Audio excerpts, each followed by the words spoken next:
தசாவதாரங்கள் மற்றும் விளக்கங்கள். முதலாம் அவதாரம் மச்ச அவதாரம், மீன். பூமியில் முதல் உயிர் நீரில் கடலில் மட்டுமே தோன்றியதை குறிப்பது. இரண்டாம் அவதாரம் கூர்ம அவதாரம், ஆமை. பூமியில் அடுத்து தோன்றிய உயிர், கடல் நீரிலும் மற்றும் நிலத்திலும் வாழக்கூடிய தகவமைப்பை குறிப்பது. மூன்றாம் அவதாரம் வராக அவதாரம், பன்றி. பூமியில் அடுத்து தோன்றிய உயிர் நிலத்தில் மட்டுமே வாழும் தகைமையை குறிப்பது. நான்காம் அவதாரம் நரசிம்ம அவதாரம், சிங்க முகமும் மனித உடலும் கொண்ட உருவம். இயற்கையில் தற்செயலாக நிகழ்ந்த சிங்கம் மற்றும் மனித குரங்கு இரண்டிற்கும் இடையேயான உடல் உறவால் பூமியில் தோன்றிய மனித இன மூதாதையர்களை குறிப்பது. ஐந்தாம் அவதாரம் வாமன அவதாரம், மனிதர்களின் மன இயக்கம் மற்றும் வளர்ச்சி என்பது மிருக நிலையிலிருந்து அன்றைய மனிதன் வரையில் நிகழ்ந்த அபரிமிதமான மனித மன இயக்கம் மற்றும் வளர்ச்சியை குறிப்பது. ஆறாம் அவதாரம் பரசுராமர் அவதாரம் என்பது பிறப்பால் பிராமணராக பிறந்த பரசுராமர் சூழ்நிலையால் சத்திரியனாக மாற நேர்ந்த நிகழ்வை குறிப்பது.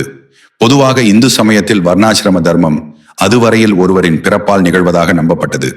ஆனால் பரசுராமர் அவதார நிகழ்வின் மூலம் ஒரு பிராமணன் தன் கீழ்த்தரமான செயல்களால் சூத்திரனாகலாம்.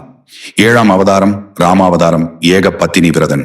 60,000 மனைவிகளுடன் வாழ்ந்த தசரத சக்கரவர்த்தியின் மகனாக பிறந்த ராமன் தன் மனைவி சீதாதேவியை தவிர பிற பெண்களை சிந்தையாலும் தொடாமல் வாழ்ந்த ஏக பத்தினி விரதன் கற்பொழுக்க நெறியில் மனித இனம் வாழ்ந்த நிகழ்வை குறிப்பது. எட்டாம் அவதாரம் பலராமர் அவதாரம், ஏர் கலப்பையை கையில் கொண்டவர். காட்டில் வேட்டையாடி விலங்குகளின் ஊனை உட்கொண்டு உயிர் வாழ்ந்து வந்த மனித இனம் நதிக்கரை சமவெளிகளில் நிலத்தை பண்படுத்தி ஏர் கலப்பை கொண்டு உழுது பயிரிட்டு இயற்கை உரமிட்டு 3 போகங்கள் விளைவித்து அறுவடை செய்து உட்கொண்டு உயிர் வாழ்ந்த நிலைக்கு உயர்ந்த உன்னதமான நிகழ்வை குறிப்பது. 9ஆம் அவதாரம் கிருஷ்ணாவதாரம். இது போன்ற ஆன்மீக கதைகளை அறிந்து கொள்ள ஆஸ்ட்ரோ டிவைன் சேனலை சப்ஸ்கிரைப் செய்யுங்கள். இவைகளில் மனித இனம் சிறந்தோங்கிய நிகழ்வை குறிப்பது. 10ஆம் அவதாரம் கல்கி அவதாரம், கல்கி குதிரையின் ஆற்றலை குறிக்கும். இன்றைய நவீன உலகின் அபரிமிதமான அறிவியல் வளர்ச்சியால் பெருகிய பல்வேறு வகையான இயந்திரங்களின் இயக்க ஆற்றலை இன்றைய விஞ்ஞானம் குதிரை ஆற்றலாக ஹார்ஸ் பவர் கணக்கிடும் நிகழ்வை குறிப்பது.